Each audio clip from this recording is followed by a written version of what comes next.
নমস্কার, আমি সলিল বাগচি। আপনারা দেখছেন আমার ভিডিও।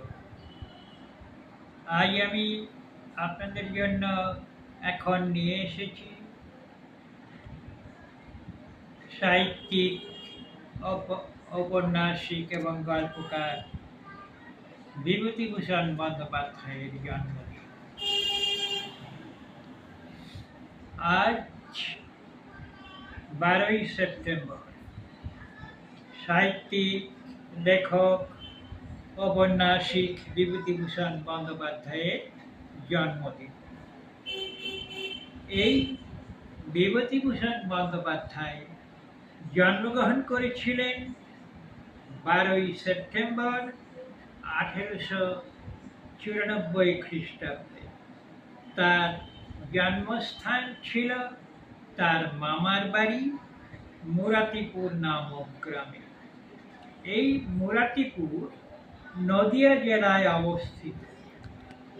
কল্যাণী থেকে আলাইপুর হয়ে মদনপুর যাবার রাস্তার পাশে অনুকূলের মোড় পেরিয়ে বাঁহাতে মুরাতিপুর গ্রাম,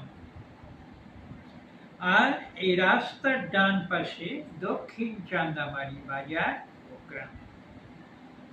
এই মুরাতিপুর গ্রামে মামার বাড়িতেই বিভূতিভূষণ বন্দ্যোপাধ্যায় জন্মগ্রহণ করেছিলেন 12ই সেপ্টেম্বর 1894 খ্রিস্টাব্দে। তার পৈতৃক বাড়ি ছিল বনগাঁ রাস্তার ধারে বারাকপুরের গ্রাম, এবং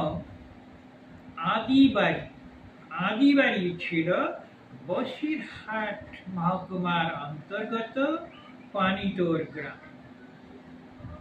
মহানন্দ বন্দ্যোপাধ্যায় ছিলেন বিভূতিভূষণের বাবা এবং মা ছিলেন মৃণালিনী দেবী।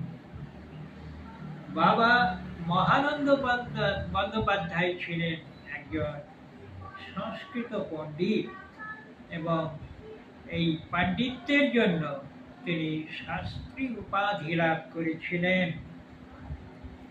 যাই হোক, বিভূতিভূষণ বন্দ্যোপাধ্যায়ের গল্প, উপন্যাস অনেক কিছুই রচনা করে গেছেন। তার মধ্যে তার একটি উল্লেখযোগ্য উপন্যাসের কথা বলছি, সেটি আপনারা সবাই শুনেছেন, হয়তো পড়েছেন, তার চলচ্চিত্র দেখেছেন। সেটি হলো